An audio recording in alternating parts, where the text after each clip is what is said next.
E aí pessoal, tudo jóia? Bom dia. Vou apresentar mais uma pílula do conhecimento. Hoje eu vou falar sobre os agentes administrativos. É um tema muito complexo, muito grande, né? Na verdade ele é simples, mas é muito grande. E a gente deve gastar aí um pouquinho mais de tempo para trabalhar nele. Primeira coisa que a gente tem que ver quando a gente fala em agentes administrativos é entender o que são os agentes administrativos. Na verdade, a classe agente administrativo está dentro de agentes públicos, que são os agentes políticos, né, que ocupam cargo eletivo, o pessoal da magistratura, né, os agentes militares e os agentes administrativos, que geralmente são aqueles que trabalham no Poder Executivo. Tá? Tem três formas de agentes administrativos. Eles podem ser contratados temporários, podem ser de emprego público, né? Então trabalho como um emprego, e podem ser de servidores públicos, possuem aqueles que ocupam um cargo público, né? Enquanto o emprego público é regido pela CLT, os servidores públicos são estatutários, né? No caso dos servidores federais, eles são regidos pela Lei 8.112 de 90 e a gente vai encontrar todas as formações entre os artigos 37 e 41 da Constituição Federal. Nós vamos trabalhar esses artigos nessa aula. A gente não vai trabalhar a Lei 8.112, embora ela seja muito importante, recomendo que vocês leiam essa lei também, né? Bom, a primeira coisa que a gente tem que definir é que um servidor público, aquele que ocupa o cargo público, ele pode ser de duas formas. Ou ele pode ser um servidor efetivo, é o concursado, é o que nós estamos almejando aí, ou ele pode ser um servidor em comissão, que está ocupando um cargo em comissão. São os famosos DAS, né? São aqueles cargos de diretoria, de assessoramento ou de coordenação, que podem ser ocupados, de acordo com a lei, por pessoas que não são concursadas.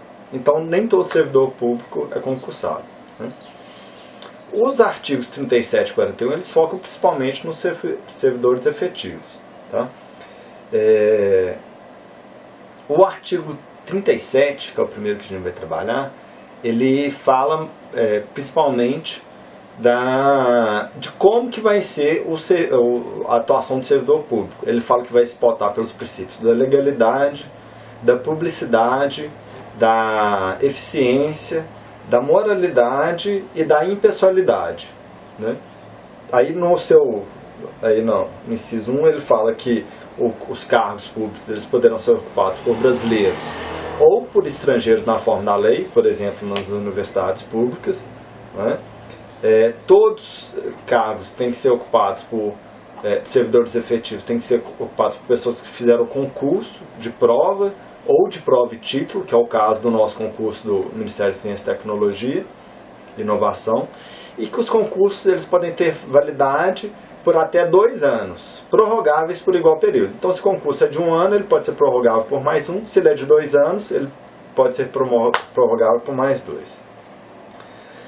Se durante o prazo prorrogado, né, então o concurso é de 1 ano e foi prorrogado por mais 1, nessa prorrogação, se houver outro concurso, as pessoas que fizeram o concurso anterior, elas serão chamadas primeiro, elas têm prioridade. Bom, agora eu estou no inciso 5 já do artigo 37, e é nesse inciso que ele faz a diferença entre cargo de confiança, né, e função de confiança. Função de confiança é uma função que só pode ser executada por um servidor público efetivo, já concursado. Cargo de confiança não. Cargo de confiança é aquele que pode ser exercido por qualquer pessoa, independente de concurso, mas só em cargo de direção, assessoramento ou coordenação. Tá? Bom, o servidor público, ele possui associação sindical livre, ele pode se associar a qualquer sindicato, independente de qualquer norma.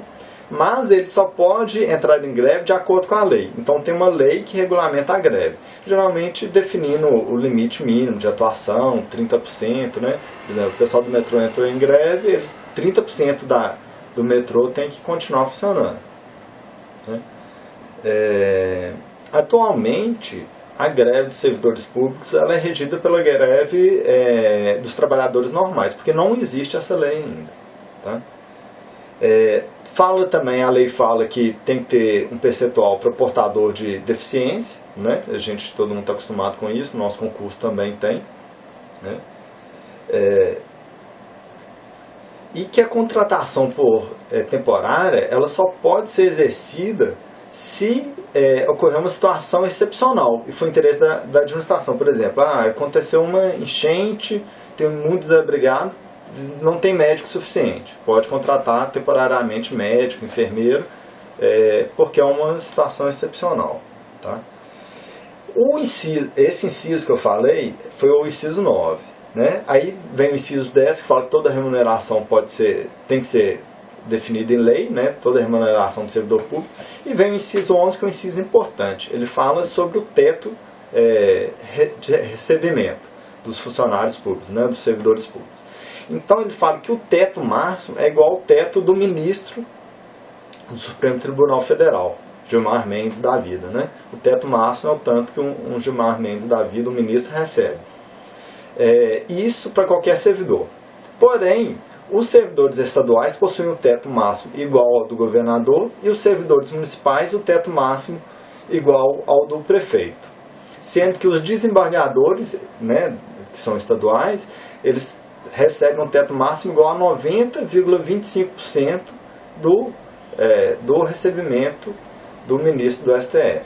Então, só reparar que tem os tetos, né? Geral é o do ministro do STF, no estado é o do governador e no município é do prefeito. Sendo que o governador e o prefeito podem receber o mesmo tanto que o ministro do STF. Bom, deixa eu me perder aqui. Depois... o artigo 37 ele fala da equivalência entre os cargos entre os três poderes. Então, por exemplo, eu tenho um cargo de analista no poder executivo e tenho um cargo de analista no legislativo e no judiciário. Esses cargos eles podem receber no máximo igual ao cargo do poder executivo, tá? Não mais. Eles podem receber menos que no poder executivo, que o cargo é equivalente no poder executivo, mas elas não poderão receber mais, tá? Depois fala que não pode vincular recebimento, então eu não posso falar que um cargo recebe o mesmo tanto que outro cargo. Cada cargo tem que ter a sua lei específica de recebimento. E depois fala que o acréscimo não é cumulativo. Isso é muito interessante. Por exemplo, eu recebo salário base de 5 mil. Aí eu tenho uma gratificação de R$1.000 por titulação, então, né, vai para 6 mil. Se eu for ter uma gratificação de 5% por tempo de serviço, por exemplo, ou por titulação, não sei, uma gratificação, essa gratificação ela vai contar somente em cima do salário base, né, do valor base, não sobre a soma de todas as gratificações que eu já recebi, de todos os adicionais que eu já recebi, tá? E o salário, o recebimento, a remuneração, ela nunca pode ser diminuída, né? A não ser que a pessoa tenha uma remuneração acima do teto definido, aí ela tem a remuneração diminuída, mas se não, ela nunca pode ter diminuída. O salário não pode diminuir. E não se pode acumular dois cargos públicos. Um público e um privado pode, mas dois públicos não. A não ser que você acumule dois cargos de professor ou um cargo técnico, nível médio, ou superior, né? Científico, que é o nível superior, mais um de professor. Então eu trabalho no Ministério da Ciência e Tecnologia e dou aula na Universidade de Brasília. Ou então, dois cargos na área de saúde. Eu sou enfermeiro e trabalho em 2 hospitais, ou sou médico, trabalho no hospital e em um posto de saúde. E isso vale tanto para a administração direta quanto para a indireta, né? Tanto faz, a administração direta quanto indireta não pode ter esse acúmulo, a não ser esses casos que eu citei. Bom, a gente está quase acabando o artigo 37.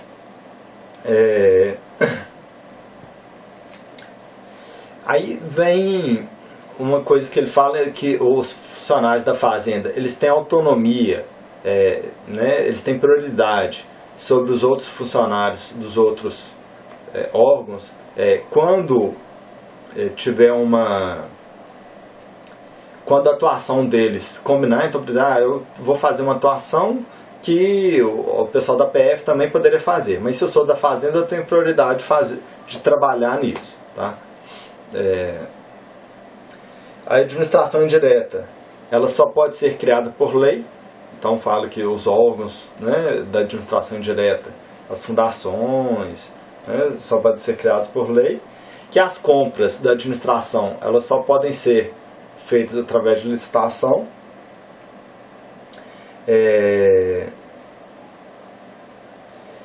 Bom, e aí ele termina falando que a administração tributária, quem trabalha na administração tributária, ele tem prioridade no recebimento de verbas, em comparado com os outros funcionários dos outros setores, né? Então, como a administração tributária é responsável por fazer o Estado andar, ela que recolhe o dinheiro, que recebe o dinheiro, né, dos impostos, tudo, ele tem essa prioridade de verba. A verba primeiro vai para eles e depois divide para todo mundo. Bom, aí a gente entra nos parágrafos do artigo 37. O primeiro parágrafo fala que a publicidade da administração tem que ser impessoal. Então, se eu sou prefeito, eu vou falar de uma obra que eu fiz, eu não posso pôr o meu nome lá, né? Ela tem que ser impessoal. Infelizmente, isso nem sempre acontece. Que se um servidor público for nomeado sem concurso, ou fora do tempo do concurso, que esse ato se torna nulo. Então, a pessoa é como se ela nunca tivesse sido nomeada, tá? E que o usuário pode participar da administração pública, o usuário comum, né, que não é concursado, as pessoas em geral podem participar da administração de 3 maneiras. A primeira, fazendo reclamação, né, sobre a qualidade do serviço. A segunda, acessando as informações. Então, a lei de acesso à informação, né, que entrou em vigor recentemente, é um exemplo disso. E a terceira, fazendo uma representação contra abuso de poder executado por um servidor público, né?